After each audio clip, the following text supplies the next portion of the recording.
روایت میں آتا ہے کہ جب حضور علیہ الصلاۃ والسلام مدینہ شریف ہجرت کر کے تشریف لائے تو مدینہ شریف کے اندر صرف ایک پینے کے پانی کا کنواں تھا۔ وہ ایک یہودی کی ملکیت تھا اور وہ بڑے مہنگے داموں اس کا پانی فروخت کرتا تھا۔ جب مسلمانوں نے حضور علیہ الصلاۃ والسلام کی خدمت میں اس مسئلہ کی شکایت رکھی تو حضور علیہ الصلاۃ والسلام نے اس یہودی کو بلایا اور اس سے فرمایا کہ کیا تم یہ کنواں مجھے جنت کے ایک چشمے کے عوض فروخت کرتے ہو؟ تو اس نے انکار کر دیا۔ حضرت عثمان غنی رضی اللہ تعالیٰ عنہ اس یہودی کے پاس گئے اور بڑی حکمت عملی سے اس سے اس شرط پر کنواں خریدا کہ ایک دن مسلمانوں کی باری ہوگی اور ایک دن اس یہودی کا قبضہ ہوگا اور وہ اس دن اپنی مرضی سے اس کے پانی کو فروخت کر سکے گا۔ جس دن حضرت عثمان غنی کی یعنی مسلمانوں کی باری ہوتی تو اس دن تمام لوگ اپنی ضرورت کا پانی اس سے لے لیتے اور جس دن یہودی کی باری ہوتی اس دن کوئی بھی پانی لینے کے لیے نہ آتا، تو اس نے وہ پورا کنواں حضرت عثمان غنی کو فروخت کر دیا۔ حضرت عثمان غنی رضی اللہ تعالیٰ عنہ حضور علیہ الصلاۃ والسلام کی خدمت میں حاضر ہوئے، عرض کی کہ اے اللہ کے نبی، جو یہودی کے ساتھ آپ نے جنت کے چشمے کے عوض کنواں خریدنے کا معاملہ فرمایا تھا، کیا وہ آفر میرے لیے بھی موجود ہے؟ حضور علیہ الصلاۃ والسلام نے فرمایا عثمان، وہ آفر تمہارے لیے بھی موجود ہے۔ تو حضرت عثمان غنی رضی اللہ تعالیٰ عنہ آپ کا چہرہ انور خوشی سے کھل اٹھا۔ آپ نے عرض کی کہ اے اللہ کے نبی، میں نے وہ چشمہ وہ کنواں خرید لیا ہے اور میں سارے لوگوں کے سامنے آپ کی خدمت میں یہ عرض کرتا ہوں کہ میں نے وہ کنواں مسلمانوں اور اسلام کے لیے اللہ کی راہ میں وقف کر دیا۔ تو حضور علیہ الصلاۃ والسلام نے اس وقت پہلی مرتبہ حضرت عثمان غنی رضی اللہ تعالیٰ عنہ کو جنت کی بشارت عطا فرمائی۔ اسی طرح مشکوٰۃ شریف کی حدیث مبارکہ ہے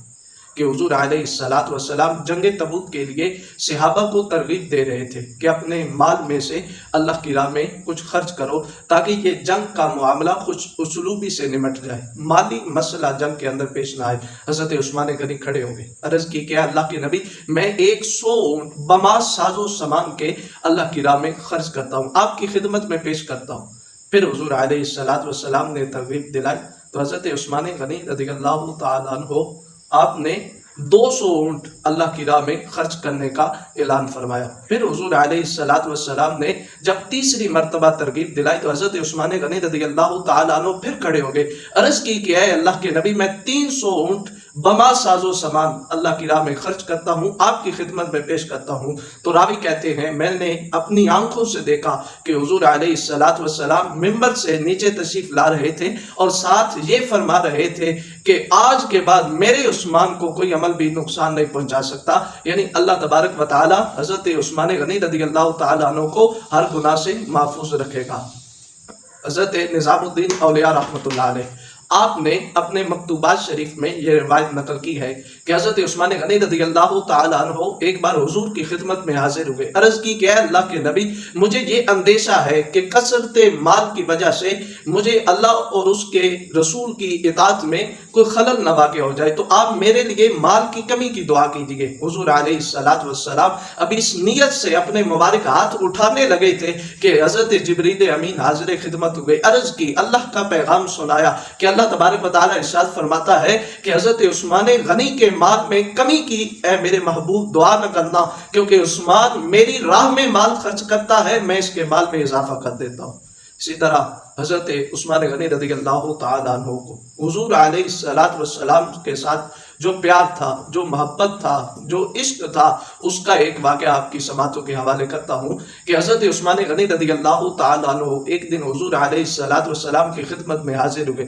عرض کی کہ اے بندہ نواز، میرے گھر تشریف لائیے اور کھانا تناول فرمائیے۔ حضور علیہ الصلاۃ والسلام نے دعوت کو قبول فرمایا اور حضور علیہ الصلاۃ والسلام حضرت عثمان غنی کے گھر والے راستے پہ چلے تو حضرت عثمان غنی رضی اللہ تعالیٰ عنہ حضور کے ایک ایک قدم کو گن رہے تھے۔ تو اللہ کے نبی نے پوچھا کہ اے عثمان، یہ میرے قدم گننے کا کیا معاملہ ہے؟ عرض کی کہ اے اللہ کے نبی، ساری خدائی کے اندر جو سب سے معزز اور محتشم اور سب سے مکرم اور شان اور عظمت والی ہستی ہے، وہ آج میرے گھر مہمان بن رہی ہے، تو اس عظیم الشان، اس معزز و محتشم مہمان کی خوشی کے سلسلے میں نے یہ ارادہ کیا ہے، یہ نیت کی ہے کہ آپ کے ہر قدم کے بدلے میں اللہ کا شکر بھی ادا کروں گا، اور آپ کے ہر قدم کے بدلے میں ایک ایک غلام آزاد کروں گا۔ جتنے قدم آپ اپنے کاشانہ اقدس سے میرے غریب خانے تک اٹھا کر تشریف لے جائیں گے، میں اتنے غلام آزاد کر دوں گا۔ اللہ تبارک و تعالیٰ سے دعا ہے